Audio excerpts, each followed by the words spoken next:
Aku diusir mertua dari rumah megah yang sebenarnya kubangun sendiri, bahkan koperku dilempar di depan para tetangga sambil berteriak, "Rumah ini bukan untuk orang sepertimu." Namun, kesombongannya saat pamer di acara syukuran berubah menjadi lelucon paling memalukan ketika pihak bank dan pihak berwajib datang menyita aset, mengungkap siapa pemilik asli rumah ini, hingga seluruh tetangga berbalik menertawakan wajah pucatnya. Selamat datang di cerita Nela. Absen yuk, sahabat dari mana saja nih? Jangan lupa subscribe ya. Bagi yang sudah subscribe, semoga diberi rejeki yang mengalir. Suara deru mesin mobil mewah yang berhenti tepat di depan gerbang hitam menjulang itu seketika memecah keheningan sore di kawasan residensial elit ini. Dari balik kemudi, aku menarik napas dalam-dalam, mencoba mengurai penat setelah seharian penuh memimpin rapat koordinasi dengan para investor dari luar kota. Sambil merapikan pasmina instan hitam yang membungkus kepalaku, aku menatap lurus ke arah bangunan megah 2 lantai bergaya minimalis modern yang berdiri kokoh di hadapanku. Rumah ini bukan sekadar tumpukan batu bata dan semen bagi diriku, melainkan sebuah monumen pembuktian atas segala air mata, malam-malam tanpa tidur, dan kerja keras yang kubangun dari nol selama bertahun-tahun. Aku tersenyum tipis, merasa bersyukur karena di usiaku sekarang, aku sudah bisa mewujudkan impian terbesar untuk memiliki hunian yang begitu dinamis, nyaman, dan sepenuhnya atas namaku sendiri. Namun, senyuman di bibirku mendadak sirna ketika pandanganku menangkap keramaian yang tidak biasa di area halaman depan dan teras rumahku sendiri. Jantungku berdesir hebat saat melihat sebuah tenda dekorasi megah berwarna putih dan emas sudah berdiri tegak, menutupi sebagian besar halaman yang biasanya rapi dengan rumput Jepang pilihan. Puluhan kursi lipat yang dibalut kain ketat tampak berjajar rapi, diduduki oleh orang-orang yang sangat kukenal, yaitu para tetangga kanan kiri yang sibuk bercengkerama penuh tawa. Musik selawatan sayup-sayup terdengar dari pengeras suara di sudut halaman, menandakan sebuah acara formal yang besar sedang berlangsung di sana. Aku mengerutkan kening dengan perasaan bingung yang luar biasa, memutar otak mencari tahu acara apa yang sedang digelar di rumahku, tanpa ada satupun pemberitahuan ke ponselku.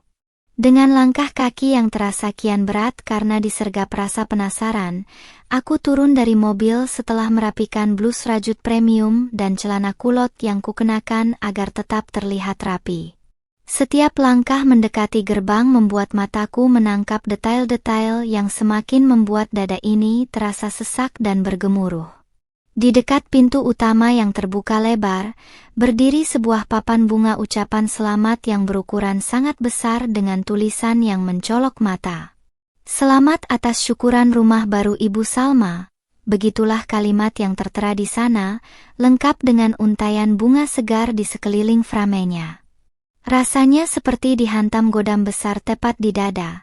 Bagaimana mungkin ibu mertuaku mengadakan syukuran rumah baru di atas tanah dan bangunan yang sertifikat resminya mutlak atas namaku? Aku mempercepat langkah, berjalan melewati barisan tetangga yang seketika menghentikan obrolan mereka begitu menyadari kedatanganku di area tenda. Beberapa ibu-ibu komplek menatapku dengan tatapan yang sulit diartikan, perpaduan antara kasihan, penasaran, dan bisik-bisik gunjingan yang mulai terdengar berisik. Aku berusaha menjaga tata krama dengan melempar senyum tipis serta menganggukkan kepala kepada mereka, meski batin ini berteriak menuntut penjelasan atas kegilaan ini. Di ujung teras, aku melihat sosok Ibu Salma berdiri dengan begitu anggun sekaligus angkuh, dikelilingi oleh lingkaran ibu-ibu sosialita komplek.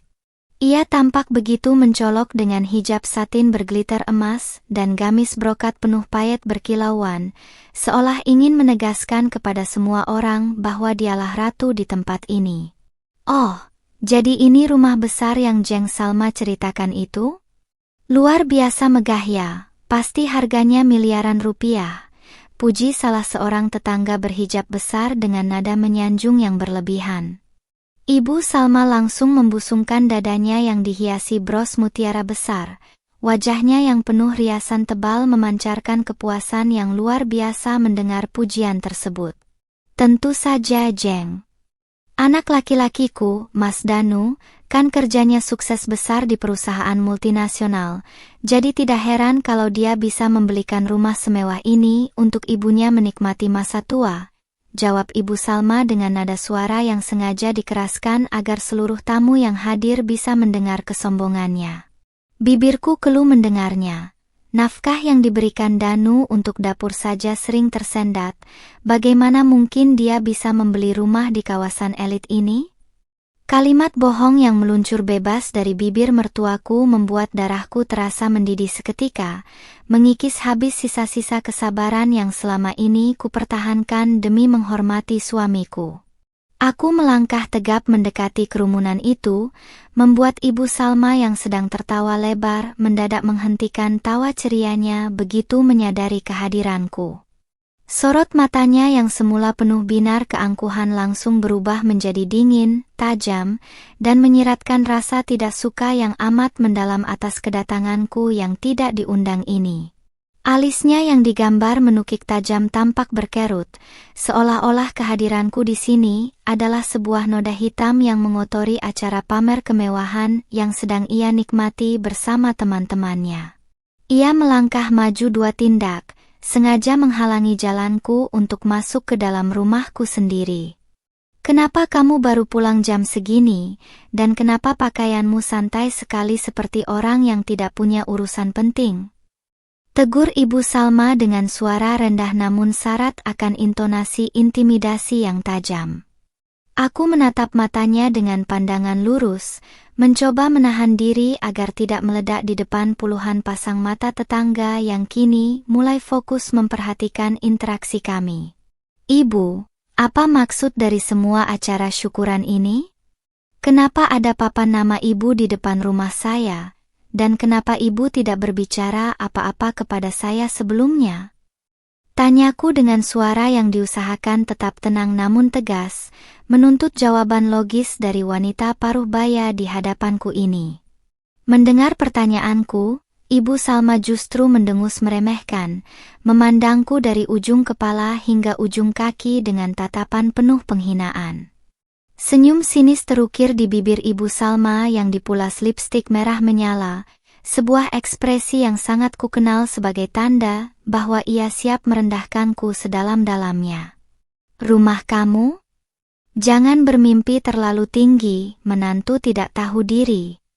Rumah mewah ini dibeli dengan uang anak laki-lakiku yang bekerja keras siang malam, bukan hasil dari pekerjaan tidak jelas yang kamu lakukan setiap hari, ketusnya dengan suara yang sengaja dinaikkan beberapa oktav. Beberapa tetangga di sekitar kami mulai berbisik-bisik mendengar ucapan blak-blakan Ibu Salma yang begitu menusuk hati. Aku mengepalkan kedua tangan di sisi tubuh, menahan gejolak emosi karena kenyataannya uang Danu bahkan tidak cukup untuk membayar biaya arsitek rumah ini, apalagi membeli tanahnya. Tanpa memberikan kesempatan bagiku untuk mendebat atau mengeluarkan bukti, Ibu Salma tiba-tiba berbalik masuk ke dalam rumah dengan langkah kaki yang dihentak-hentakkan tanda kemarahan yang meluap. Aku terpaku di tempat selama beberapa detik, merasakan tatapan menghakimi dari para tetangga yang mulai berbisik sambil sesekali menunjuk ke arahku. Tidak berselang lama, Ibu Salma kembali keluar dari dalam pintu utama sambil menyeret sebuah koper besar berwarna hitam dengan kasar. Koper itu adalah milikku, berisi pakaian dan barang-barang pribadi yang biasanya tersimpan rapi di dalam kamar utama rumah ini. Jantungku berpacu sangat cepat, menyadari bahwa mertuaku telah lancang memasuki ruang pribadiku dan mengobrak-abrik barang-barangku tanpa izin.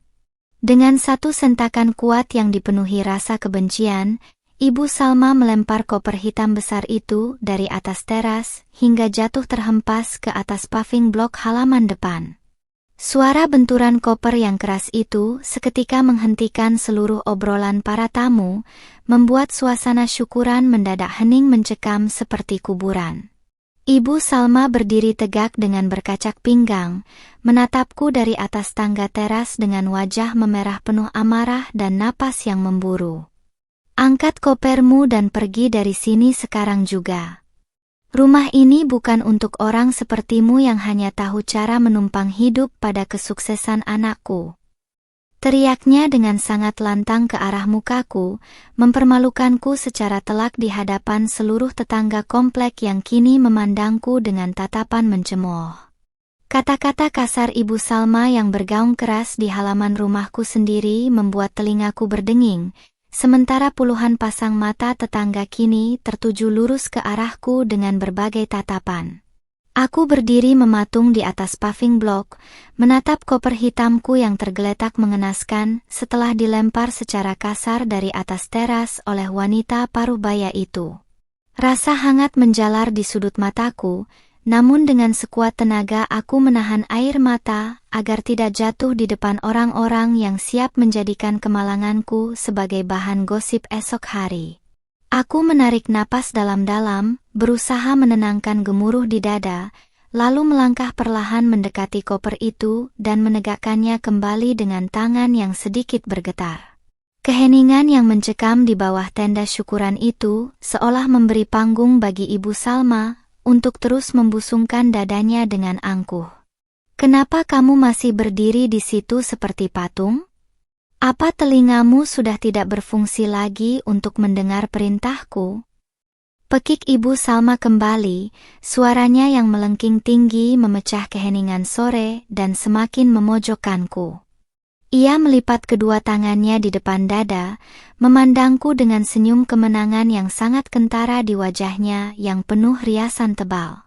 Beberapa ibu-ibu sosialita yang duduk di barisan depan tampak saling berbisik sambil menutup mulut mereka dengan kipas tangan, sesekali melempar pandangan sinis ke arah pakaianku.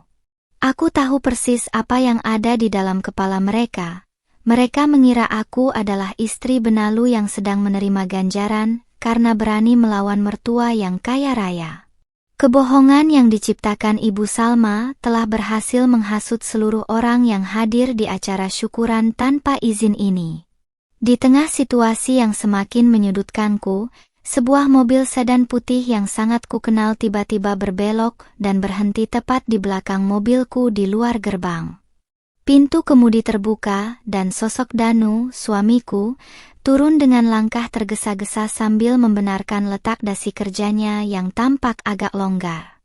Wajahnya terlihat panik sekaligus bingung melihat keramaian yang luar biasa di halaman rumah kami, lengkap dengan tenda megah yang menutupi seluruh area parkir. Begitu matanya menangkap sosokku yang berdiri di samping koper besar dan ibunya yang berkacak pinggang di atas teras, langkah kakinya mendadak melambat. Aku menatap suamiku dengan secercah harapan, berharap pria yang telah mendampingiku selama 2 tahun ini akan berdiri di sampingku dan meluruskan segala kegilaan ini. Danu berjalan membelah kerumunan tetangga yang sengaja memberi jalan untuknya, sementara pandangan matanya beralih bergantian antara aku dan Ibu Salma. "Ada apa ini, Bu? Kenapa Ibu mengadakan acara besar seperti ini tanpa memberitahu Danu terlebih dahulu?" tanya Danu dengan suara yang terdengar agak gugup saat ia sampai di hadapan ibunya. Ibu Salma langsung mengubah ekspresi wajahnya yang semula garang menjadi tampak sedih dan terzalimi, sebuah akting luar biasa yang sering ia gunakan untuk memanipulasi putranya. "Danu, anakku yang sukses. Lihatlah menantu kurang ajar ini, dia baru pulang kerja dan langsung memarahi ibu, bahkan tidak terima kalau ibu membuat acara syukuran untuk merayakan kesuksesanmu membeli rumah ini."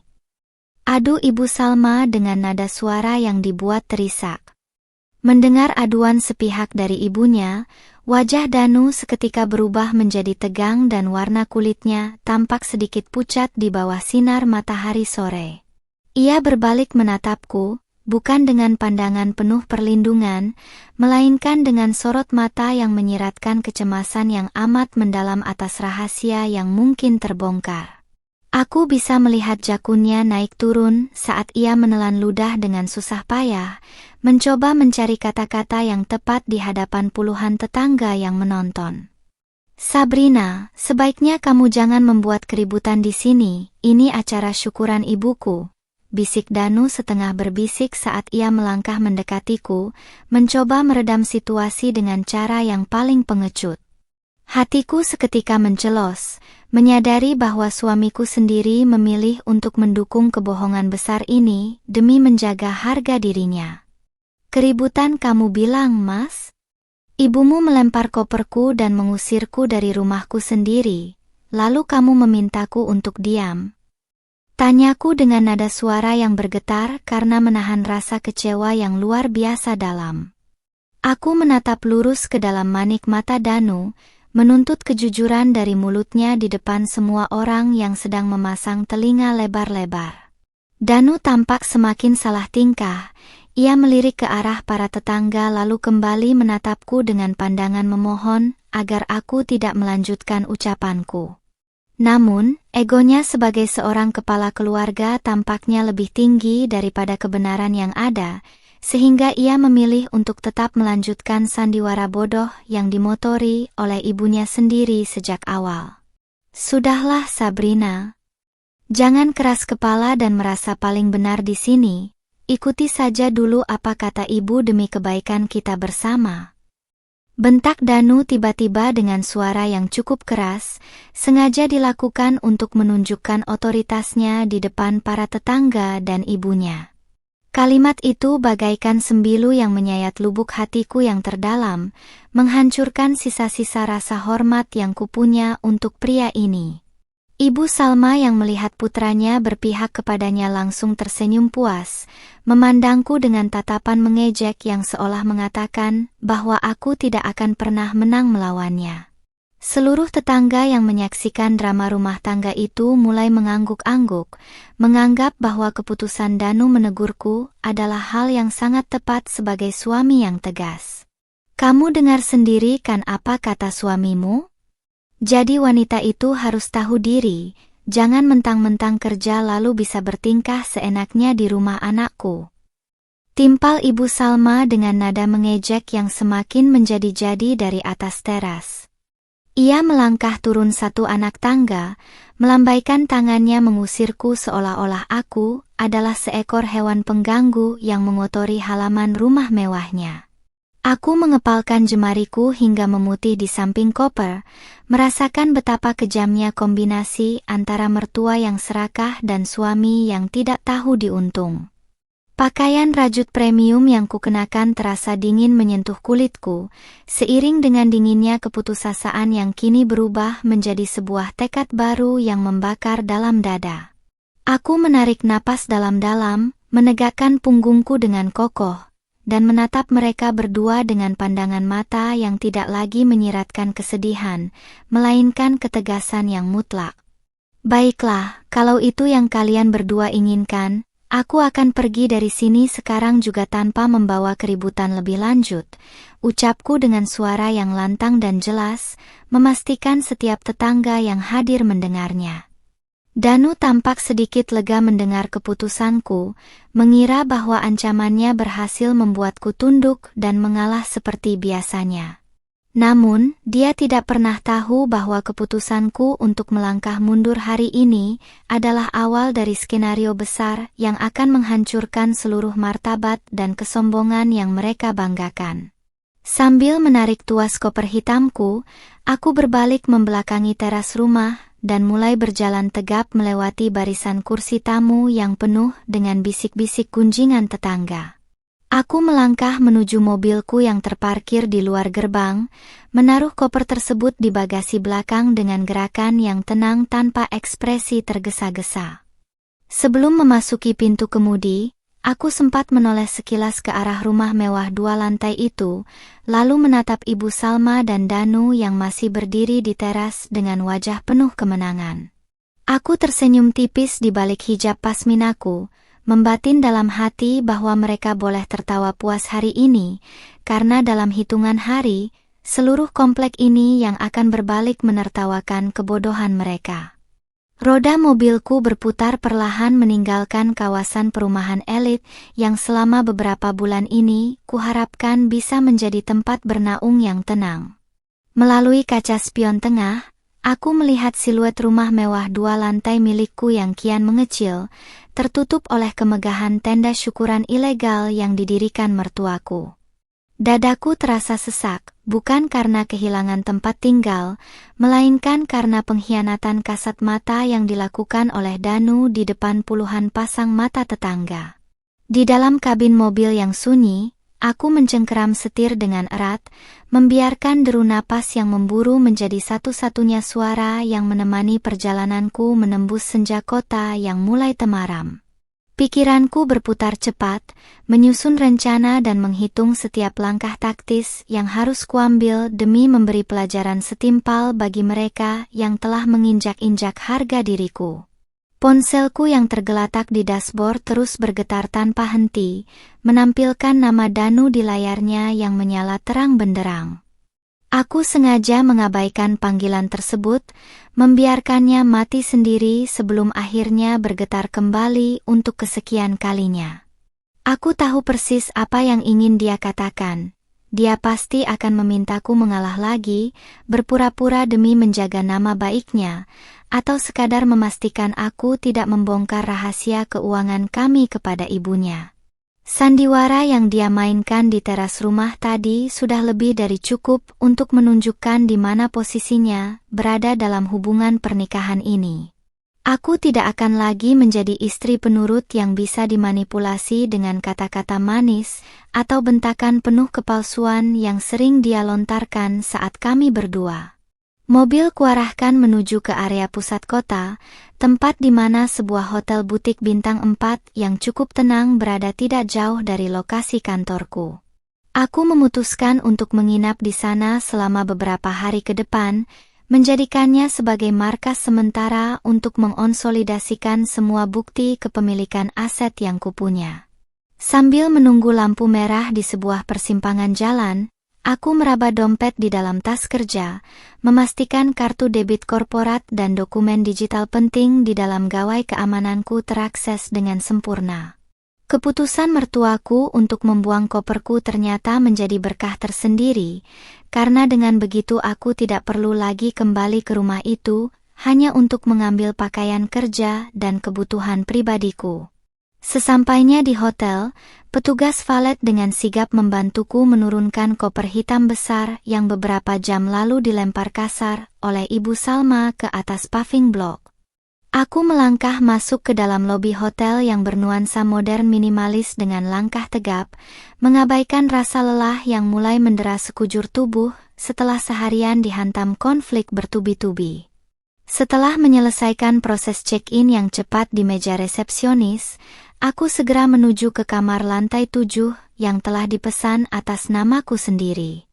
Begitu pintu kamar tertutup rapat dan terkunci otomatis, aku menyandarkan punggungku di balik daun pintu, melepaskan seluruh ketegangan yang sejak sore tadi kutahan dengan sekuat tenaga di hadapan orang-orang. Aku berjalan menuju cermin besar yang menempel di dinding kamar, menatap pantulan diriku yang mengenakan pasmina hitam dan baju kerja yang tampak sedikit kusut. Di balik wajah yang tampak lelah ini, ada sepasang mata yang kini menyala penuh tekad, menggantikan kepedihan yang sempat merayap saat pengusiran itu terjadi. Aku menyentuh permukaan cermin, berjanji pada wanita di dalam pantulan itu bahwa air mata yang sempat menggenang tadi sore adalah air mata terakhir yang keluar karena ulah keluarga Danu. Langkah mereka yang keterlaluan telah resmi membuka kotak Pandora yang selama ini kututup rapat demi menjaga keutuhan rumah tangga dan harga diri Danu sebagai seorang suami. Aku mendudukkan diri di tepi ranjang yang empuk, lalu membuka laptop kerja yang selalu kubawa di dalam tas ransel kulitku. Jemariku bergerak lincah di atas keyboard, membuka folder rahasia yang berisi salinan legalitas tanah, sertifikat hak milik rumah mewah tersebut, serta seluruh bukti transfer bank. Lembar demi lembar digital itu menampilkan namaku, Sabrina, sebagai pemilik tunggal yang sah tanpa ada sangkut pautnya dengan nama Danu ataupun ibunya. Akun rekening koran yang kugunakan untuk membayar seluruh biaya pembangunan rumah itu juga bersumber dari dividen perusahaan agensi digital yang kukembangkan sendiri sebelum menikah dengannya. Semua bukti ini sudah lebih dari cukup untuk meruntuhkan kesombongan Ibu Salma dalam satu kali hentakan hukum yang telak. Di tengah kesibukanku memeriksa dokumen, sebuah pesan singkat masuk dari nomor Danu, menggantikan panggilan teleponnya yang sengaja kublokir sementara waktu. Sabrina, tolong mengertilah keadaan ibu. Dia hanya ingin merasa bangga di depan teman-temannya. Kamu kan bisa tinggal di rumah kontrakan lama kita dulu untuk sementara waktu sampai acara syukuran ini selesai. Begitulah isi pesan bodoh yang dikirimkannya tanpa memikirkan perasaanku sedikit pun.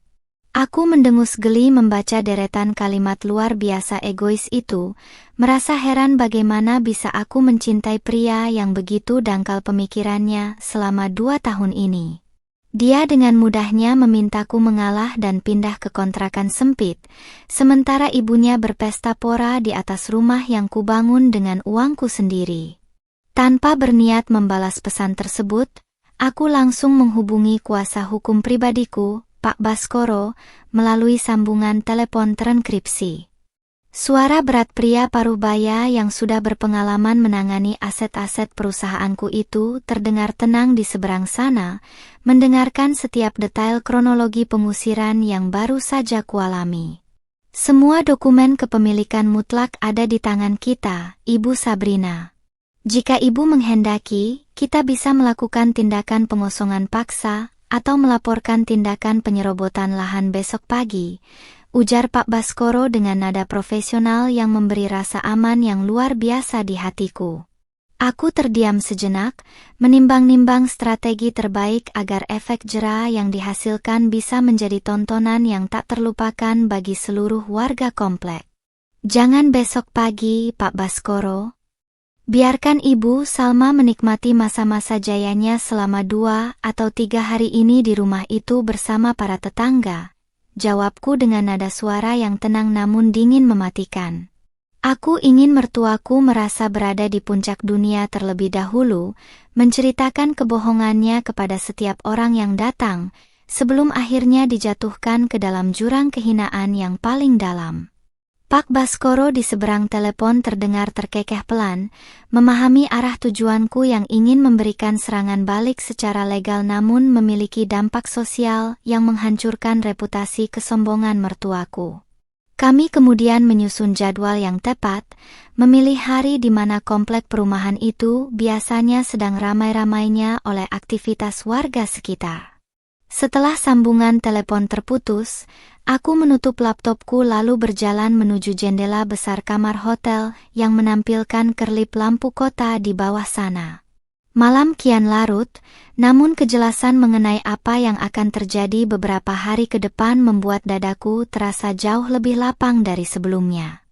Ibu Salma dan Danu mengira telah berhasil menendangku keluar dari lingkaran kehidupan mewah yang mereka dambakan tanpa modal sepeser pun. Mereka tidak sadar bahwa dengan mengusirku dari rumah itu, mereka sebenarnya sedang mengunci diri mereka sendiri di dalam sebuah jebakan hukum yang siap meledak dan menjadikannya lelucon paling memalukan di mata seluruh tetangga. 3 hari berlalu sejak sore kelam di mana koperku didepak kasar dari atas teras rumah mewah itu. Selama itu pula, aku sengaja mematikan nomor pribadi dan hanya mengaktifkan nomor bisnis untuk memantau pergerakan dari kejauhan melalui beberapa orang kepercayaan. Kabar tentang pengusiranku ternyata telah menyebar secepat api yang melahap jerami kering di kalangan warga komplek perumahan elit tersebut. Lewat tangkapan layar grup percakapan warga yang dikirimkan oleh seorang tetangga yang bersimpati padaku, aku bisa melihat bagaimana narasi cerita telah diputarbalikkan secara kejam. Ibu Salma dengan sangat gencar mencitrakan dirinya sebagai mertua terzalimi yang memiliki menantu malas, pembangkang, dan hanya menumpang hidup pada kekayaan fiktif anak laki-lakinya.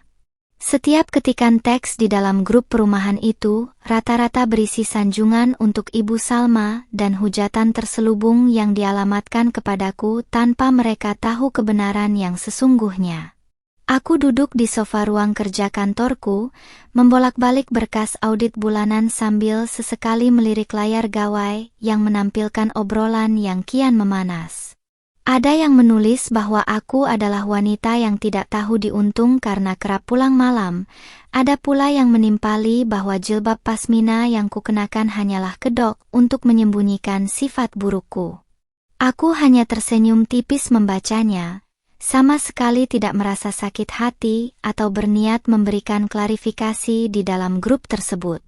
Biarlah mereka menari-nari di atas panggung sandiwara yang diciptakan oleh mertuaku, karena sebentar lagi panggung itu akan runtuh menimpa mereka sendiri.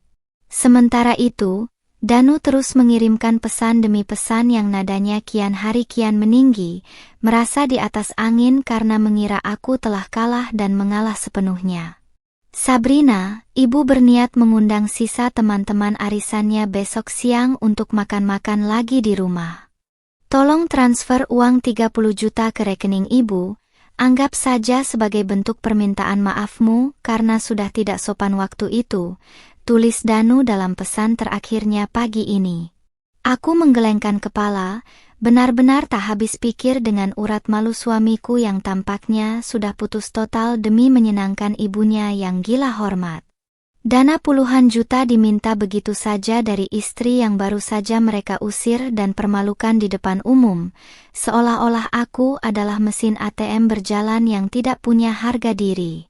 Aku tidak membalas pesan Danu, melainkan langsung mengirimkan pesan singkat kepada Pak Baskoro, untuk memastikan semua persiapan untuk esok hari sudah matang tanpa ada celah sedikit pun. Kuasa hukumku itu membalas dengan cepat, menyatakan bahwa seluruh dokumen resmi dari pengadilan dan pihak perbankan telah ditandatangani, serta siap dieksekusi tepat pada jam makan siang esok hari. Besok adalah hari Sabtu, hari di mana sebagian besar warga kompleks sedang berada di rumah, dan biasanya mengadakan kegiatan santai di luar ruangan. Momentum ini sangat sempurna untuk membuka topeng kepalsuan yang selama ini dipakai oleh Ibu Salma dan Danu di hadapan publik yang telah mereka bohongi.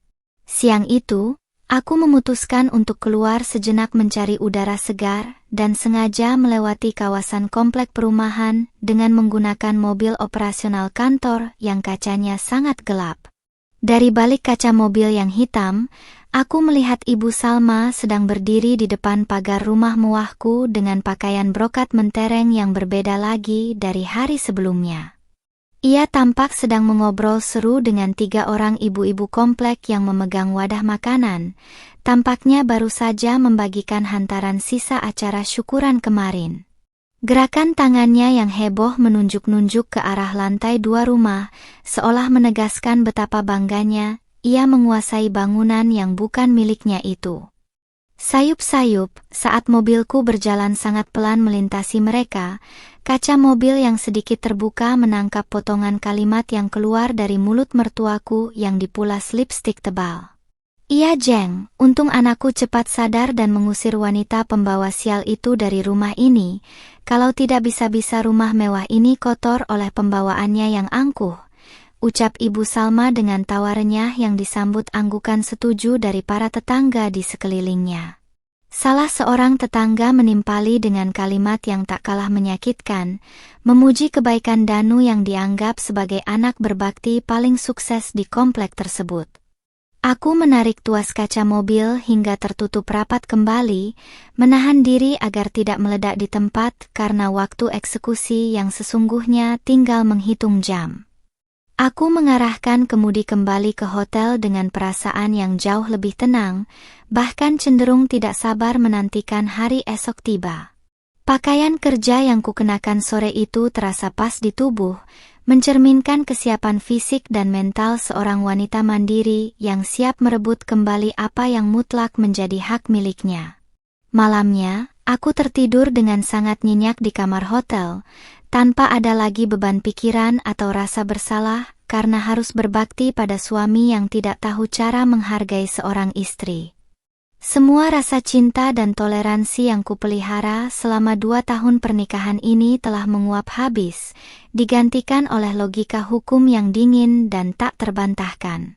Sabtu pagi tiba dengan cuaca yang sangat cerah, matahari bersinar terik menyinari kota, seolah ikut mendukung skenario pembalikan nasib yang telah kususun rapi. Aku bangun lebih awal, mengenakan hijab pasmina instan hitam andalanku, dipadukan dengan setelan blazer formal berwarna senada yang memberikan kesan tegas sekaligus elegan. Tepat jam 11 siang, sebuah pesan masuk dari intelijen lapangan yang kusewa, mengabarkan bahwa rumah mewahku sudah mulai didatangi oleh belasan mobil tamu arisan Ibu Salma. Suara gelak tawa dan musik pengiring dari dalam halaman rumah bahkan bisa terdengar hingga radius beberapa rumah di sekitarnya, menandakan pesta pamer itu sedang berada di puncaknya. Aku melangkah keluar dari kamar hotel dengan tas kerja yang menjinjing seluruh dokumen asli bersertifikat emas atas nama Sabrina. Di lobi hotel, Pak Baskoro bersama 2 orang pria tegap berseragam dinas resmi dari Lembaga Hukum Perbankan serta 3 petugas kepolisian Pamong Praja sudah menunggu dengan takzim. Mereka menyapaku dengan hormat, mengonfirmasi kembali bahwa seluruh surat perintah pengosongan dan penyegelan aset atas kasus penyerobotan serta penyalahgunaan hak milik telah siap di tangan. Kita berangkat sekarang, Ibu Sabrina? Semua tim sudah siap di posisi masing-masing, tanya Pak Baskoro dengan senyum profesionalnya yang menenangkan. Aku mengangguk mantap, membetulkan letak jilbabku di depan cermin lobi, sejenak sebelum melangkah menuju pintu keluar utama. Ya, kita berangkat sekarang. Mari kita lihat seberapa lama lipstik merah Ibu Salma bisa bertahan di wajahnya hari ini, jawabku dengan nada suara yang tenang namun syarat akan ketegasan. Kami memasuki rentetan mobil dinas yang berjejer di lobi, bergerak beriringan menuju kawasan komplek perumahan mewah yang sebentar lagi akan diguncang oleh sebuah kebenaran yang memicu gelak tawa seluruh warga. Iring-iringan mobil kami membelah jalanan kota yang cukup padat di hari Sabtu siang ini dengan kecepatan konstan. Di dalam kabin mobil, Pak Baskoro kembali memeriksa lembar-lembar dokumen hukum berlogo Garuda yang tersimpan rapi dalam map kulit tebal di pangkuannya. Sementara itu, aku menatap keluar jendela, memperhatikan deretan pohon yang bergerak cepat seiring dengan detak jantungku yang berdenyut stabil namun penuh antisipasi.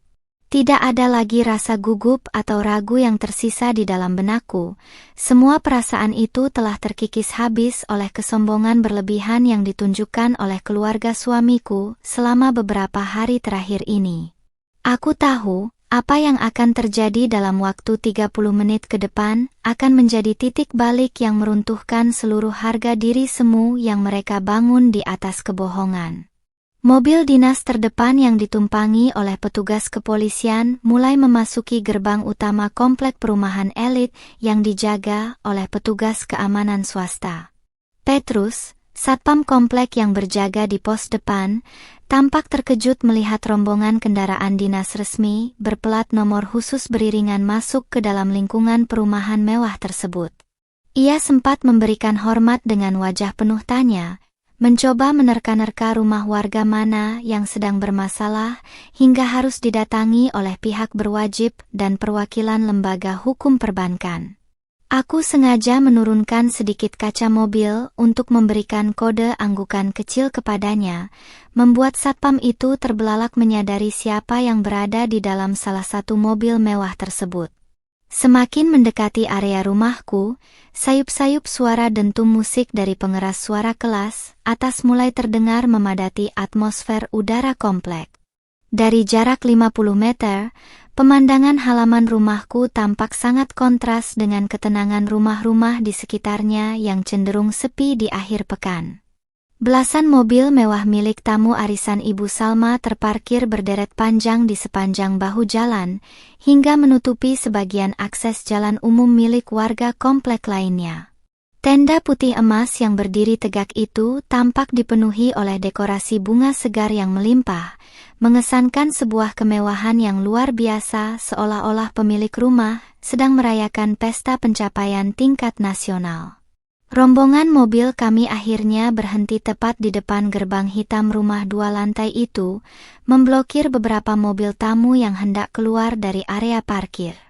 Kedatangan 3 mobil dinas resmi secara mendadak ini seketika menarik perhatian beberapa tetangga yang kebetulan sedang menyiram tanaman atau sekadar bersantai di teras rumah mereka. Ibu-ibu komplek yang berada di seberang jalan langsung menghentikan aktivitas mereka, memicingkan mata penuh rasa ingin tahu ke arah rombongan kami.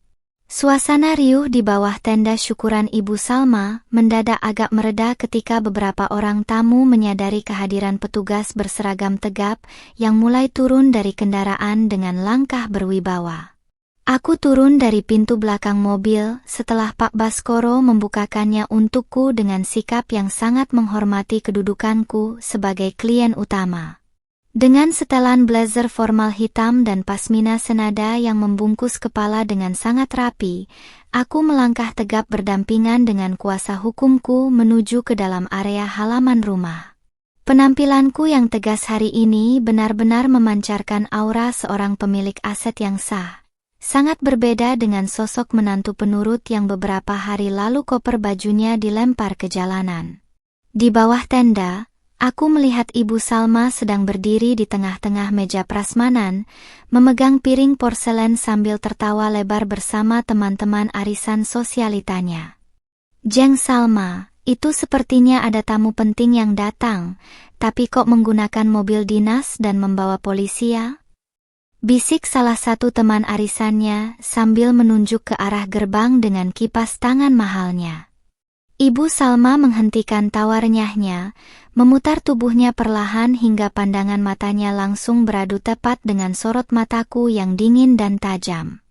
Wajahnya yang penuh riasan tebal seketika menegang selama beberapa detik, sebelum akhirnya ia mencoba menguasai diri dan memasang kembali topeng keangkuhannya di hadapan para tamunya. Ia meletakkan piringnya dengan kasar ke atas meja prasmanan, lalu melangkah maju mendekatiku dengan dagu yang sengaja diangkat tinggi-tinggi seolah menantang kehadiranku. "Mau apa lagi kamu datang ke sini, wanita pembangkang? Apa kamu sengaja membawa orang-orang berseragam ini untuk membuat kekacauan di acara arisan megahku?" seru Ibu Salma dengan nada suara yang sengaja dikeraskan agar teman-temannya mendengar bahwa dia tidak takut sedikit pun. Ia melirik ke arah petugas kepolisian dengan pandangan meremehkan, mengira bahwa posisi anaknya yang bekerja di perusahaan multinasional bisa melindunginya dari segala hal. Dari balik pintu utama rumah, Danu tiba-tiba keluar dengan wajah yang sudah berubah pucat pasi begitu melihat seragam dinas perbankan dan aparat hukum yang berdiri kokoh di belakangku.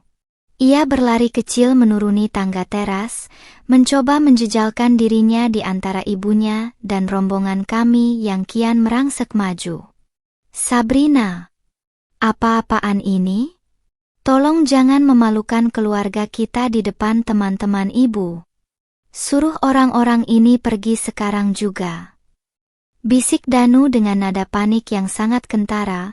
Suaranya bergetar hebat saat matanya menangkap map hukum yang dipegang erat oleh Pak Baskoro.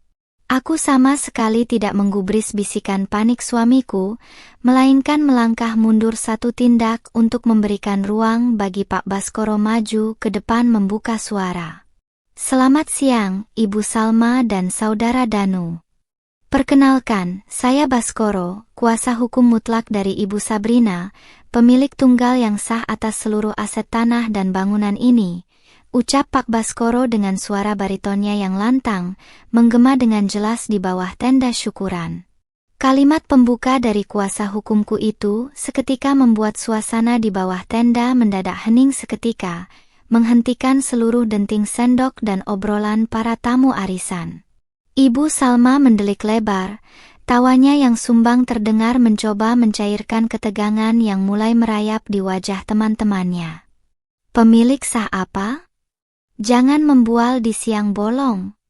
Rumah mewah ini dibeli oleh Danu, anakku yang sukses. Sertifikatnya pasti atas nama anak saya. Teriak Ibu Salma dengan suara melengking, mencoba menutupi rasa cemasnya yang mulai memuncak saat melihat para tetangga komplek mulai berkerumun di luar pagar untuk menonton drama yang kian memanas ini. Pak Baskoro tersenyum tipis, sebuah senyuman yang menyiratkan kepuasan hukum yang mutlak sebelum ia membuka map kulitnya dan mengeluarkan selembar dokumen tebal bersertifikat resmi. Berdasarkan dokumen hak milik nomor 405 yang tercatat resmi di Badan Pertanahan Nasional, seluruh aset ini terdaftar mutlak atas nama Sabrina tanpa ada sangkut paut dengan saudara Danu, tegas Pak Baskoro sambil mengangkat dokumen tersebut tinggi-tinggi di hadapan para tamu arisan dan tetangga komplek. Wajah Ibu Salma yang semula memerah penuh amarah seketika berubah menjadi pucat pasi bagaikan kertas. Sementara Danu hanya bisa menundukkan kepalanya dalam-dalam, menyadari bahwa kebohongan besar yang mereka banggakan selama ini telah resmi runtuh di hadapan publik. Hening yang mencekam seketika merayap di bawah tenda megah itu, mengalahkan desau angin siang yang menerpa dedaunan di halaman. Lembaran sertifikat resmi berlogo Garuda Emas yang diangkat tinggi oleh Pak Baskoro seolah menjadi saksi bisu yang membungkam mulut besar Ibu Salma dalam sekejap. Teman-teman arisan sosialitanya yang semula sibuk menyanjung kini mulai saling pandang, melempar tatapan penuh tanya dan keraguan yang amat sangat kepada wanita paruh baya itu. Riasan tebal di wajah Ibu Salma tidak lagi mampu menyembunyikan rona pucat yang mendadak menjalar dari leher hingga ke ujung dahinya. Aku berdiri dengan anggun di samping kuasa hukumku, melipat kedua tangan di depan dada sambil menatap lurus ke arah dua orang yang telah membuang koperku tanpa ampun. Ini pasti palsu. Tidak mungkin. Danu, katakan pada mereka kalau sertifikat itu palsu. Rumah ini kamu yang beli dengan uangmu sendiri kan? Teriak Ibu Salma dengan suara yang mulai serak dan bergetar hebat, mencoba mencari pegangan pada putranya. Ia mencengkeram lengan kemeja Danu dengan kasar, menuntut jawaban yang bisa menyelamatkan harga dirinya yang kini berada di ujung tanduk. Namun, Danu hanya berdiri mematung seperti dikebiri oleh kenyataan, matanya menatap nanar ke arah lantai paving blok tanpa berani mengangkat wajahnya sedikit pun. Keheningan suamiku itu menjadi jawaban paling benderang bagi semua orang yang hadir, menegaskan bahwa segala cerita sukses yang digembar-gemborkan selama ini hanyalah sepeser dongeng kosong. Beberapa tamu arisan di barisan depan mulai berbisik-bisik dengan nada yang cukup keras, hingga terdengar jelas oleh telingaku. Loh, jadi Jeng Salma selama ini bohong? Katanya ini rumah belian anaknya, kok malah punya menantunya yang katanya cuma menumpang hidup? Celetuk salah seorang wanita paruh baya berkalung permata dengan nada menyindir yang sangat kentara. Ibu Salma yang mendengar gunjingan dari temannya sendiri langsung menoleh dengan mata melotot, mencoba mempertahankan sisa-sisa wibawanya yang sudah rontok ke tanah. Rasa malu yang teramat sangat membuat napasnya memburu, jilbab satin glitter emas yang dikenakannya kini tampak kontras dengan wajahnya yang makin layu ditelan kepanikan. Danu akhirnya memberanikan diri melangkah mendekatiku, wajahnya memelas penuh rasa bersalah yang terlambat, mencoba menyentuh ujung lengan blazer hitamku. Sabrina, tolong, jangan lakukan ini di depan teman-teman ibu dan tetangga. Kita bisa bicarakan ini di dalam rumah secara kekeluargaan, aku mohon. Bisiknya dengan suara yang nyaris tidak terdengar, sangat berbeda dengan bentakan kasarnya di teras rumah 3 hari yang lalu. Aku menarik lenganku menjauh dari jangkauannya dengan gerakan yang tegas, tidak sudi lagi disentuh oleh pria yang menjual harga diri istrinya demi sebuah pujian semu. Kekeluargaan, Mas? Di mana kata kekeluargaan itu saat kamu diam saja melihat ibumu melempar koperku ke jalanan? Tanyaku dengan suara tenang namun menembus ulu hatinya. Pak Baskoro tidak membiarkan drama keluarga ini berlarut-larut dan merusak agenda hukum yang telah dijadwalkan dengan matang. Ia melangkah maju satu tindakan, mengetukkan ujung pulpennya ke atas map kulit tebal, mengalihkan perhatian semua orang kembali pada legalitas hukum yang berlaku. Berdasarkan surat perintah pengosongan dari pengadilan negeri yang sah, kami memberikan waktu 30 menit bagi siapa saja yang tidak memiliki hak atas rumah ini untuk segera mengosongkan area, tegas Pak Baskoro dengan suara bariton yang berwibawa. Dua petugas berseragam dinas perbankan di belakangnya langsung bersiap membawa papan penyegelan, sementara petugas kepolisian Pamong Praja mulai berjaga di area pintu masuk utama.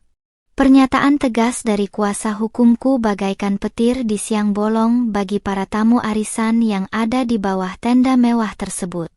Tanpa perlu dikomando 2 kali, mereka langsung kasakusuk membereskan tas-tas bermerek mereka dan bergegas berdiri dari kursi lipat masing-masing. "Aduh Jeng, sepertinya saya ada urusan mendadak di rumah, saya permisi dulu ya," ucap salah satu teman arisan Ibu Salma sambil berjalan tergesa-gesa melewati meja prasmanan tanpa berpamitan dengan layak. Dalam hitungan menit, rombongan wanita-wanita sosialita yang tadi sibuk berpesta ria langsung berhamburan keluar gerbang, meninggalkan Ibu Salma yang memandang kepergian mereka dengan tatapan kosong dan tidak percaya. Di luar pagar gerbang hitam, kerumunan tetangga kompleks semakin bertambah banyak seiring dengan bubarnya para tamu arisan yang membawa kabar heboh itu. Ibu-ibu komplek yang beberapa hari lalu ikut mengangguk setuju saat Ibu Salma menghujatku, kini berdiri paling depan dengan ponsel yang menyala, merekam adegan memalukan tersebut. Gunjingan yang semula diarahkan kepadaku kini berbalik arah sepenuhnya, menyerang sosok Ibu Salma yang masih terpaku di atas teras halaman. Ternyata cuma numpang di rumah menantunya sendiri, pakai gaya mengusir segala lagi. "Benar-benar mertua tidak tahu diri," bisik salah seorang tetangga yang suaranya terdengar jelas sampai ke dalam halaman. Ibu Salma yang menyadari dirinya kini menjadi tontonan dan bahan tertawaan, seisi komplek merasa dunianya runtuh seketika. Ia memandang ke arah kerumunan tetangga di luar pagar, lalu beralih menatapku dengan tatapan yang bercampur aduk antara amarah, malu, dan keputusasaan yang mendalam. Riasan wajahnya yang tebal kini tampak mulai luntur akibat keringat dingin yang bercucuran deras dari pelipisnya. Kesombongan yang ia agungkan selama 3 hari ini menguap tanpa sisa, digantikan oleh kenyataan pahit bahwa dirinya kini hanyalah sebuah lelucon besar di mata lingkungan tempat tinggalnya. Danu yang melihat situasi sudah tidak bisa dikendalikan lagi, hanya bisa menyandarkan tubuhnya pada tiang tenda dengan lemas. Wajahnya pasrah menerima konsekuensi dari kepalsuan yang ia rawat sendiri. Ia tidak pernah mengira bahwa istri berhijab yang dianggapnya lemah dan bisa terus diatur, ternyata memiliki taring hukum yang sanggup menghancurkan karir sosial keluarganya dalam sekejap mata. Pakaian rajut premium dan jilbab hitam yang kukenakan hari ini, seolah menjadi simbol kemenangan dari kebenaran yang selama ini ditindas oleh keangkuhan mereka. Aku menatap jam tangan, menghitung mundur waktu pengosongan yang diberikan oleh pihak berwajib kepada 2 manusia yang tidak tahu bersyukur ini. "Waktu kalian tinggal 15 menit lagi untuk mengemas barang-barang pribadi kalian dari dalam rumah saya," ucapku dengan nada suara yang datar namun dingin mematikan, menembus sisa-sisa kesabaran yang mereka punya. Ibu Salma perlahan merosot, terduduk di salah satu kursi lipat yang telah kosong dengan air mata yang mulai merembes merusak maskara hitam di matanya. Di luar pagar, suara tawa cekikikan dari para tetangga yang menonton semakin riuh, menertawakan wajah pucat pasi sang mertua yang kini harus menelan ludahnya sendiri di atas tanah yang bukan miliknya. Detak jarum jam tangan di pergelangan kiriku seolah berdentang begitu keras di tengah keheningan baru yang tercipta di halaman rumah. Sisa-sisa kemewahan pesta arisan berupa piring porselen setengah kosong dan dekorasi bunga yang mulai layu kini tampak seperti sampah yang berserakan. Ibu Salma masih terduduk lemas di kursi lipat, tangannya yang gemetar mencoba menyeka air mata yang terus mengalir merusak riasan tebal di pipinya. Sementara Danu, dengan langkah gontai dan bahu yang merosot, mulai bergerak masuk ke dalam rumah untuk mengambil apa yang menjadi hak pribadi mereka sebelum petugas bertindak lebih jauh. Tidak ada lagi bentakan berwibawa atau tatapan menghakimi yang tersisa dari sepasang ibu dan anak yang beberapa hari lalu merasa menguasai dunia ini. Pak Baskoro memberikan isyarat kepada dua petugas perbankan untuk mulai bergerak mendekati pintu utama dengan membawa gulungan segel resmi dan papan pengumuman besi. Di luar pagar, kerumunan warga komplek kian menyemut, bahkan beberapa orang sengaja memanggil kerabatnya melalui panggilan video untuk ikut menyaksikan tontonan gratis yang sangat langka ini. Beberapa ibu-ibu komplek yang biasanya paling aktif menggunjing di bawah pohon mangga kini tampak menepuk tangan mereka, menertawakan karma instan yang menimpa wanita parubaya yang baru saja mengusir menantunya. Suara bisik-bisik yang semula samar kini telah berubah menjadi sorak-sorai kepuasan dari para tetangga yang selama ini juga muak dengan kesombongan Ibu Salma. "Ayo, Jeng Salma. Mana koper besarnya? Kemarin waktu melempar koper menantunya kelihatan semangat sekali, kok sekarang malah lemas begitu?" teriak seorang wanita paruh baya dari balik pagar gerbang besi dengan nada mengejek yang sangat renyah. Kalimat sindiran itu seketika memicu gelak tawa riuh dari puluhan tetangga lainnya yang berdiri berjejer di sepanjang bahu jalan komplek. Wajah Ibu Salma yang sudah pucat semakin berubah menjadi merah pada menahan rasa malu yang luar biasa hebat, seolah ingin rasanya ia tenggelam ke dalam bumi saat itu juga. Ia menutup wajahnya dengan kedua telapak tangan, tidak sanggup lagi menatap mata para tetangga yang kini balik menertawakan kemalangannya. Tidak berselang lama, Danu kembali keluar dari dalam pintu utama sambil menyeret dua buah koper besar berwarna biru dan coklat dengan susah payah. Di atas pundaknya, bertumpuk beberapa tas jinjing berisi pakaian harian milik ibunya yang dikemas secara terburu-buru tanpa sempat dirapikan dengan layak.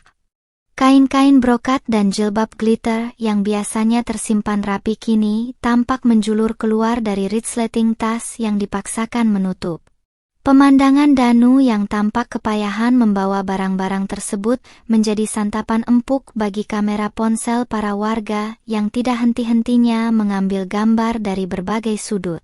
Aku melangkah mendekati batas teras, berdiri tegap dengan blazer hitam yang membungkus tubuhku dengan sangat anggun dan berwibawa di bawah terik matahari siang. Danu menghentikan langkahnya tepat di anak tangga terbawah, menatapku dengan sepasang mata yang merah dan berkaca-kaca penuh penyesalan yang mendalam. "Sabrina, semua barang ibu dan barangku sudah kubawa keluar. Tidak ada yang tersisa di dalam," ucapnya dengan suara yang serak, nyaris menyerupai bisikan seorang pecundang yang mengakui kekalahannya secara total. Aku hanya mengangguk kecil tanpa ekspresi, memandangnya seolah pria di hadapanku ini adalah orang asing yang kebetulan lewat di pekarangan rumahku. "Tunggu dulu, Mas Danu. Tolong periksa kembali kantong celanamu dan pastikan semua kunci akses rumah ini diletakkan di atas meja teras," sela Pak Baskoro dengan nada tegas yang tidak menerima bantahan dalam bentuk apapun. Danu menghela napas berat, meraba saku celana kainnya dengan tangan gemetar, lalu mengeluarkan sebundel kunci rumah beserta kartu akses digital gerbang utama. Ia meletakkan benda-benda tersebut di atas meja kaca teras dengan bunyi gemerincing yang menandakan berakhirnya hak mereka untuk menginjakkan kaki di dalam bangunan megah 2 lantai ini. Ibu Salma perlahan bangkit dari kursinya dengan sisa-sisa tenaga yang ia punya, berjalan tertatih-tatih mendekati putranya sambil memegangi lengan Danu agar tidak terjatuh. Hijab satin emasnya kini sudah bergeser berantakan, memperlihatkan rambutnya yang mulai memutih di bagian pelipis karena panik yang luar biasa. Saat melewati posisiku berdiri, ia sempat menghentikan langkahnya sejenak, menatapku dengan pandangan mata yang kini kosong, kehilangan seluruh binar keangkuhan yang selama 2 tahun ini ia banggakan di depanku. Tidak ada lagi kata-kata kasar, rumah ini bukan untuk orang sepertimu. Yang berani keluar dari bibir tipisnya yang kini bergetar menahan tangis. Jalan, Bu. Jangan berdiri di situ lagi, kita sudah tidak punya hak di sini, bisik Danu sambil menarik lembut pundak ibunya untuk terus melangkah menuju ke arah gerbang luar. Setiap jengkal langkah mereka menuju pintu gerbang disambut oleh tatapan mencemooh dan tawa cekikikan yang semakin riuh dari para tetangga komplek.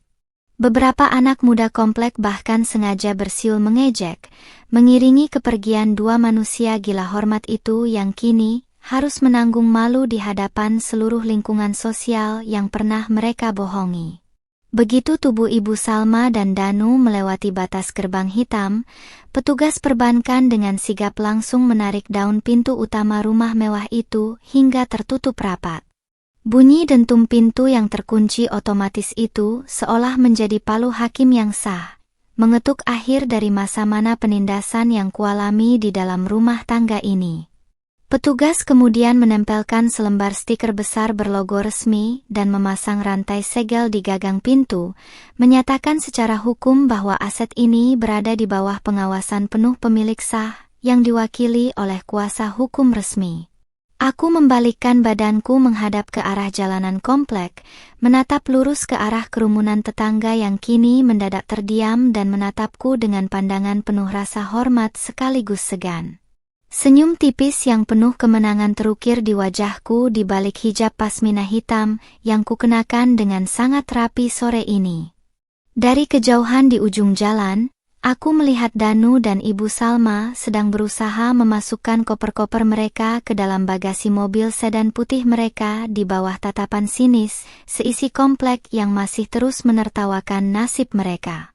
Pintu gerbang hitam rumah mewahu akhirnya ditutup rapat oleh petugas keamanan, memisahkan diriku dari kepulan debu tipis yang ditinggalkan oleh mobil sedan putih milik Danu yang melaju tergesa-gesa. Suasana di halaman yang semula riuh oleh hingar-bingar pesta arisan kini berangsur-angsur senyap, hanya menyisakan gemerisik angin sore yang mengayun sisa-sisa dekorasi tenda. Aku menarik napas dalam-dalam, merasakan pasokan oksigen yang begitu lega merasuk ke dalam dada, seolah seluruh beban penindasan mental yang kupikul selama 2 tahun ini ikut menguap bersama kepergian mereka. Pak Baskoro melangkah mendekatiku sambil merapikan map hukumnya, memberikan sebuah anggukan takzim yang menandakan bahwa fase pertama dari rencana pembalikan nasib ini telah sukses terlaksana tanpa celah. Di luar pagar besi, beberapa tetangga komplek masih tampak enggan membubarkan diri. Mereka berdiri berkelompok sambil terus berbisik-bisik heboh dengan pandangan mata yang kini beralih menatapku penuh rasa segan. Beberapa ibu-ibu yang kemarin sempat ikut menghujatku di grup percakapan warga, kini tampak melemparkan senyum ramah yang dipaksakan, seolah mencoba mencari muka agar aku tidak menaruh dendam pada mereka. Aku tidak membalas senyuman palsu itu dengan berlebihan, melainkan hanya memberikan anggukan formal yang dingin sebelum akhirnya berbalik melangkah masuk ke dalam rumah. Biarlah dinamika sosial komplek ini berputar dengan sendirinya, karena fokus utamaku sekarang adalah menyelesaikan urusan hukum dengan pria yang masih berstatus sebagai suamiku itu. Aku melangkah masuk ke dalam ruang tamu yang megah, memperhatikan interior rumah yang dirancang oleh arsitek ternama dengan biaya yang sepenuhnya keluar dari rekening bisnisku.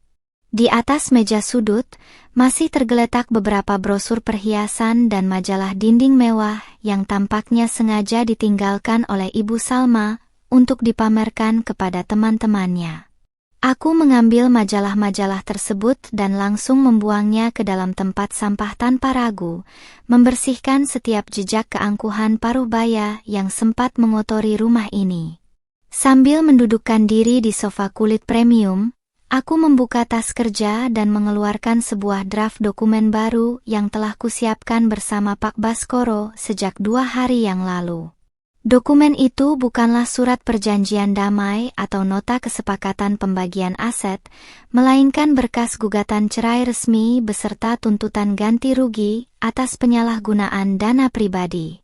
Semua bukti aliran dana dari rekening perusahaan Anda yang digunakan Danu tanpa izin untuk membiayai gaya hidup ibunya sudah kami rekap secara detail, Ibu Sabrina, ujar Pak Baskoro yang kini duduk di hadapanku setelah menerima secangkir teh dari asisten rumah tanggaku.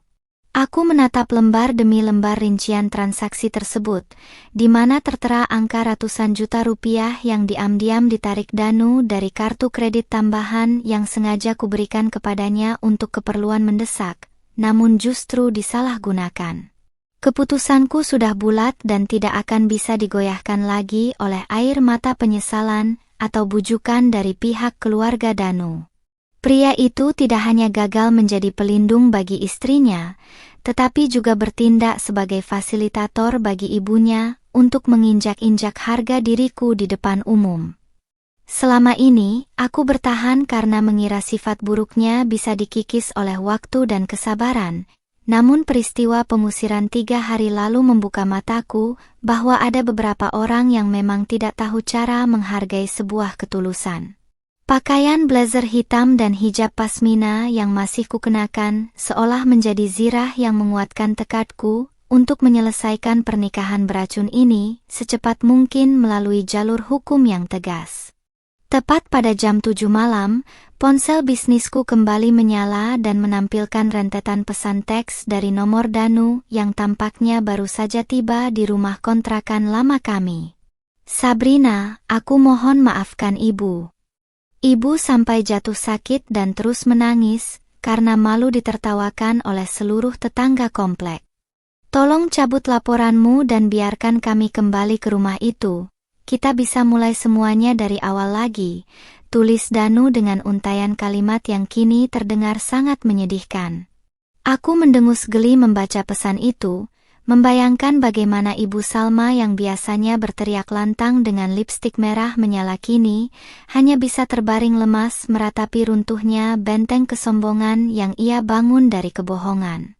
Tanpa berniat mengetik balasan sepatah kata pun, aku langsung mengambil tindakan dengan mengirimkan foto draft gugatan cerai yang sudah ditandatangani di atas meterai resmi kepada nomor Danu. Foto tersebut sengaja kukirimkan tanpa teks tambahan, karena lembar dokumen berlogo Pengadilan Agama itu sudah cukup menjadi jawaban yang tegas atas segala permohonan maafnya yang terlambat. Hanya dalam hitungan detik setelah pesan itu terkirim, status obrolan berubah menjadi centang 2 biru, menandakan Danu telah membaca kiriman foto tersebut dengan jantung yang pastinya berdegup kencang karena panik. Teleponku langsung berdering sedetik kemudian, menampilkan panggilan masuk dari nomor suamiku yang tampaknya panik setengah mati melihat draft perceraian tersebut. Aku menggeser tombol hijau, membiarkan sambungan telepon terhubung namun tetap memilih untuk bungkam, menunggu suara di seberang sana membuka pembicaraan terlebih dahulu.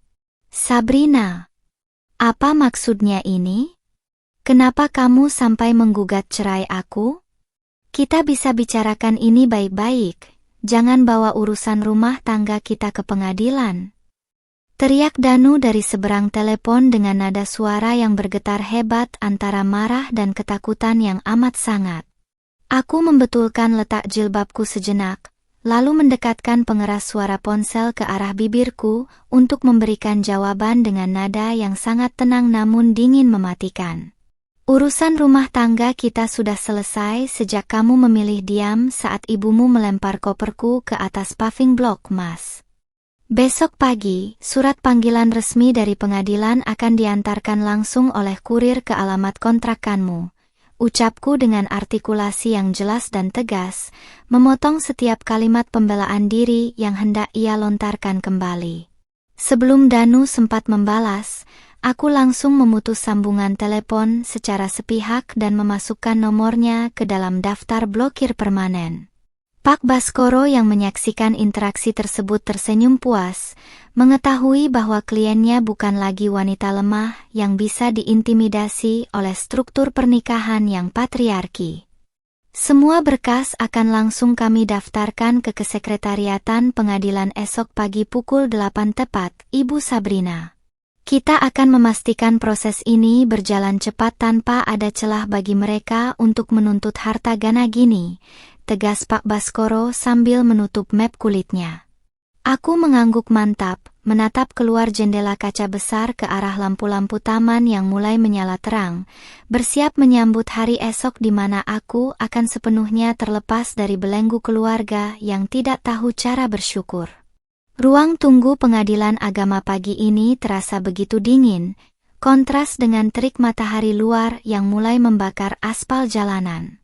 Aku duduk dengan tenang di salah satu bangku panjang kayu, mengenakan setelan blazer formal berwarna navy dan hijab pasmina instan hitam yang membungkus kepalaku dengan sangat rapi. Di pangkuanku, mendekap sebuah tas dokumen kulit yang berisi seluruh lembar bukti otentik, mulai dari sertifikat kepemilikan rumah hingga mutasi rekening koran bisnisku. Hari ini adalah sidang perdana agenda pembuktian, sebuah momen yang telah kunantikan selama beberapa minggu ini untuk menuntaskan segala ikatan pernikahan yang telah berubah menjadi racun dalam hidupku. Pak Baskoro duduk tepat di sebelah kananku, sibuk membolak-balik berkas perkara sambil sesekali memberikan instruksi kecil kepada asisten hukumnya yang berdiri tak jauh dari kami. Kehadiran tim hukumku yang kompak dan profesional ini memberikan rasa percaya diri yang mutlak, menegaskan bahwa posisiku berada di atas angin tanpa celah sedikit pun. Dari kejauhan di koridor pengadilan, lamat-lamat terdengar langkah kaki yang terseret, memecah keheningan ruang tunggu yang didominasi oleh ketegangan wajah para pencari keadilan.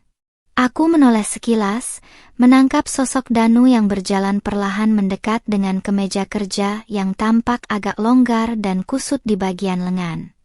Di belakang Danu, tampak Ibu Salma melangkah dengan kepala tertunduk, sangat jauh berbeda dengan sosok angkuh yang dulu gemar berkacak pinggang di teras rumah muahku. Tidak ada lagi hijab satin berglitter emas atau gamis brokat penuh payet yang mentereng mencolok mata. Hari ini ia hanya mengenakan jilbab instan polos berwarna pudar dan baju gamis sederhana. Wajah paruh bayanya tampak kuyu, dengan kantung mata yang menghitam akibat stres berkepanjangan karena menjadi buah bibir negatif di seluruh komplek perumahan. Ketika pandangan mata kami tidak sengaja beradu, Ibu Salma langsung mengalihkan wajahnya dengan cepat, seolah-olah tatapanku adalah semburan api yang siap membakar sisa-sisa harga dirinya yang sudah runtuh.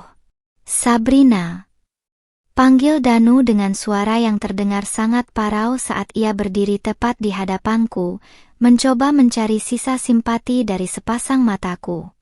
Ia meremas kedua telapak tangannya sendiri yang tampak basah oleh keringat dingin, menunjukkan kepanikan yang luar biasa menjelang persidangan dimulai. Aku tidak bergemir atau beranjak dari tempat dudukku, hanya menatapnya dengan pandangan lurus yang dingin tanpa ekspresi ramah sedikit pun.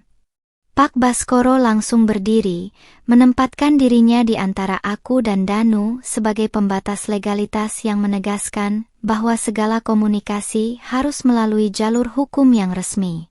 "Saudara Danu, mohon jaga jarak dan tidak melakukan interaksi langsung dengan klien saya di luar ruang sidang. Jika ada hal yang ingin disampaikan, silakan sampaikan nanti di hadapan majelis hakim," tegur Pak Baskoro dengan suara baritonnya yang tegas dan berwibawa. Danu terdiam, wajahnya tampak kian pucat pasi mendengar teguran formal tersebut, sementara ibunya hanya bisa meremas ujung jilbabnya sambil menggigit bibir bawahnya rapat-rapat. Tidak lama kemudian, suara pengeras suara dari ruang sidang utama bergaung nyaring, memanggil nomor urut perkara kami untuk segera memasuki ruangan pemeriksaan.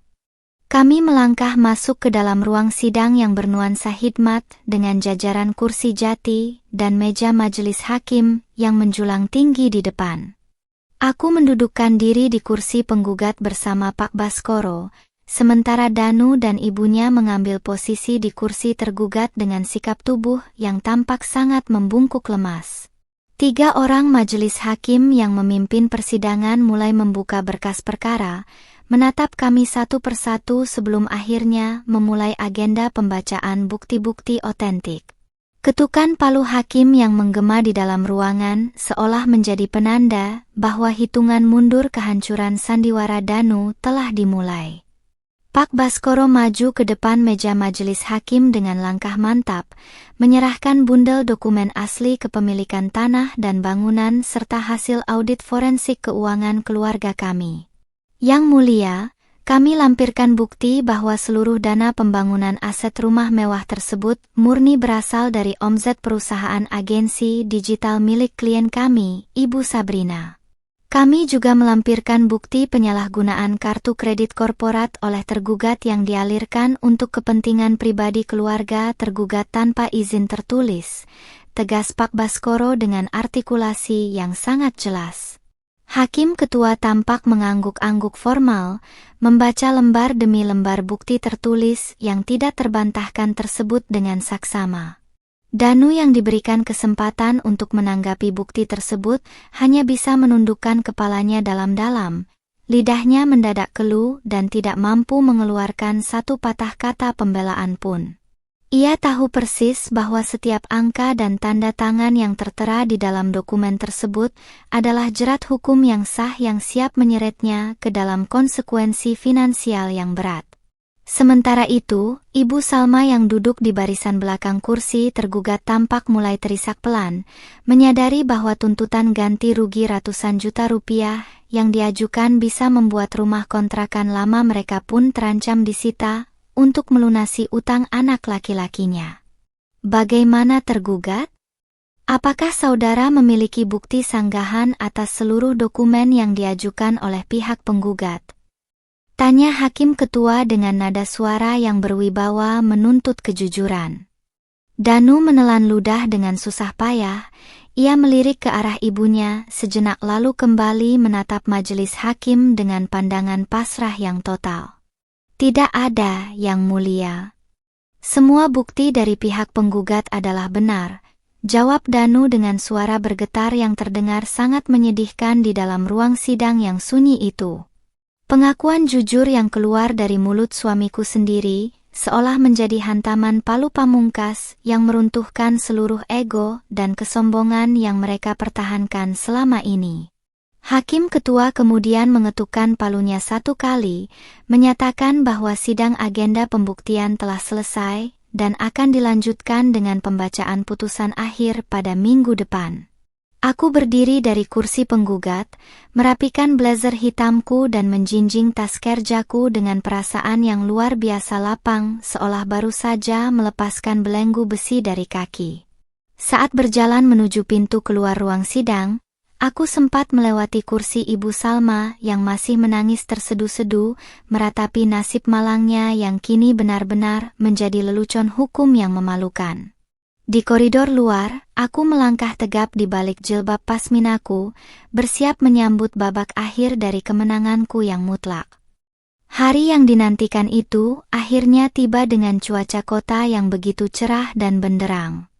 Aku melangkah keluar dari gedung pengadilan agama dengan draft salinan putusan resmi di dalam dekapanku, sebuah lembaran hukum yang menyatakan statusku kini resmi bercerai secara hukum dan negara. Majelis hakim tidak hanya mengabulkan seluruh gugatan ceraiku, tetapi juga menjatuhkan putusan mutlak yang mewajibkan Danu mengembalikan seluruh dana korporat yang telah ia salah gunakan selama ini. Di sampingku, Pak Baskoro berjalan dengan senyum puas tersungging di wajahnya, menjinjing tas kerja kulitnya yang menjadi saksi bisu runtuhnya sandiwara sebuah keluarga yang gila hormat. Aku membetulkan letak pasmina instan hitam yang membungkus kepalaku, merasakan embusan angin siang menerpa wajahku dengan rasa lega yang tak terlukiskan. Tidak butuh waktu lama bagi kabar putusan sidang ini untuk kembali mengguncang komplek perumahan mewah tempat rumah 2 lantai milikku berdiri kokoh. Sore harinya, aku memutuskan untuk kembali ke rumah tersebut guna mengawasi pelepasan sisa tenda dan panggung dekorasi syukuran ilegal yang sempat telantar beberapa waktu lalu. Begitu mobil operasional kantorku berbelok memasuki area jalan utama komplek, aku bisa merasakan atmosfer yang sangat berbeda dari beberapa minggu yang lalu.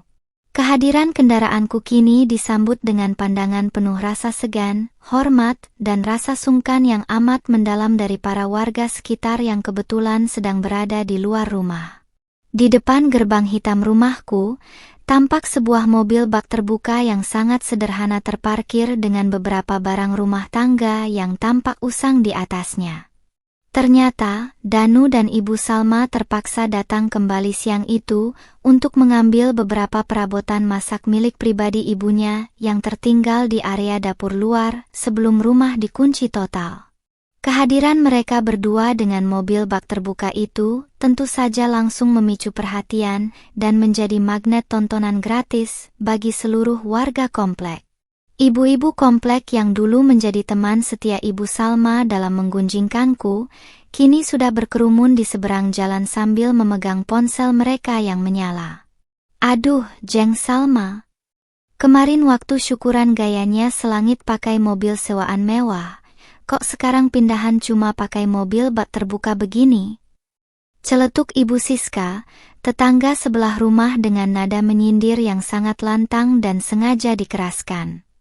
Kalimat ejekan yang telak itu seketika memicu gelak tawa riuh yang pecah dari puluhan tetangga lain yang berdiri berjejer menyaksikan pemandangan tersebut.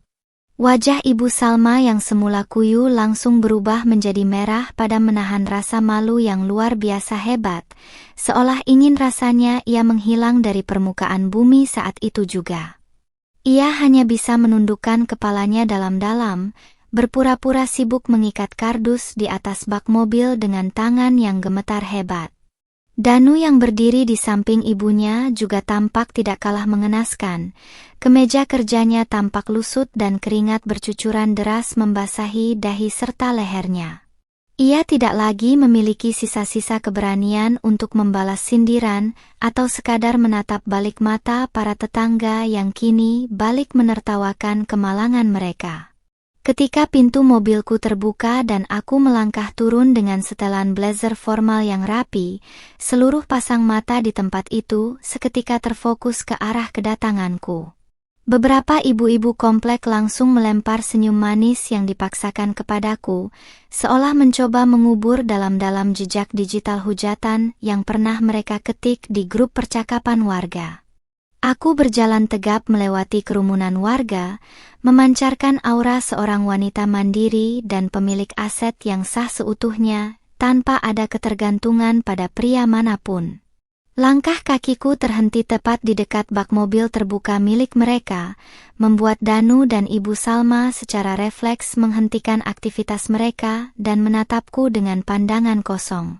Tidak ada lagi kalimat kasar. Rumah ini bukan untuk orang sepertimu. Yang dulu bergaung congkak dari bibir mertuaku yang kini tampak pucat tanpa pulasan lipstik merah menyala. Yang ada hanyalah sepasang manusia yang telah kalah secara hukum, sosial, dan moral di hadapan lingkungan yang pernah mereka bohongi demi sebuah gengsi semu. Sabrina, tolong, jangan biarkan orang-orang ini terus menertawakan ibu. Bisik Danu dengan suara yang sangat parau dan bergetar, memohon sisa belas kasih yang sebenarnya sudah lama mati di dalam hatiku. Aku menatap mantan suamiku itu dengan pandangan mata yang dingin, lalu beralih menatap Ibu Salma yang kini mulai terisak pelan sambil menyembunyikan wajahnya di balik jilbab instannya yang pudar. Semua orang menertawakan kalian karena perbuatan dan kebohongan kalian sendiri, Mas. Belajarlah untuk tahu diri dan jangan pernah mengklaim apa yang bukan menjadi hak milik kalian, jawabku dengan nada suara yang tenang namun menusuk telat ke dalam ulu hati mereka berdua. Kalimat tegas yang keluar dari mulutku seketika memicu sorak-sorai kepuasan tersendiri dari para tetangga komplek yang menonton di seberang jalan raya. Mereka kembali tertawa cekikikan, melayangkan berbagai komentar pedas yang menghakimi keangkuhan Ibu Salma yang kini harus menelan ludahnya sendiri di atas tanah yang sah milik menantunya.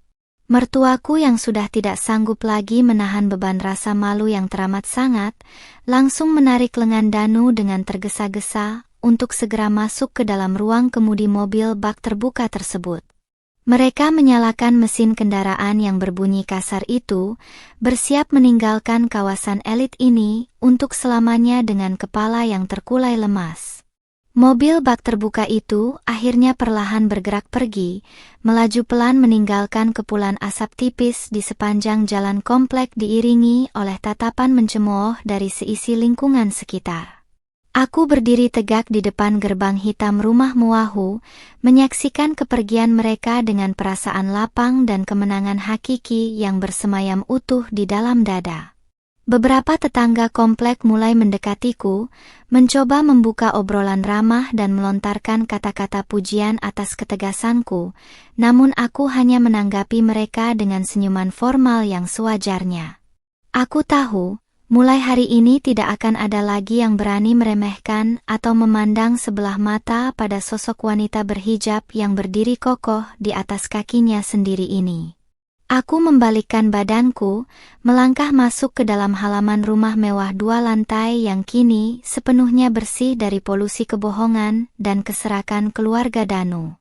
Pintu utama rumahku tutup dengan rapat, mengunci seluruh masa lalu kelam di luar dan membuka lembaran baru kehidupan yang jauh lebih dinamis serta penuh keberkahan. Sambil melepaskan blazer hitamku di ruang tengah, aku menatap pantulan diriku di kaca besar dengan senyuman tulus yang terpancar dari dalam lubuk hati yang paling dalam. Perjuangan panjang ini telah usai, pembuktian telah tuntas terlaksana, dan kebenaran telah menempatkan setiap orang pada tempat yang semestinya mereka dapatkan.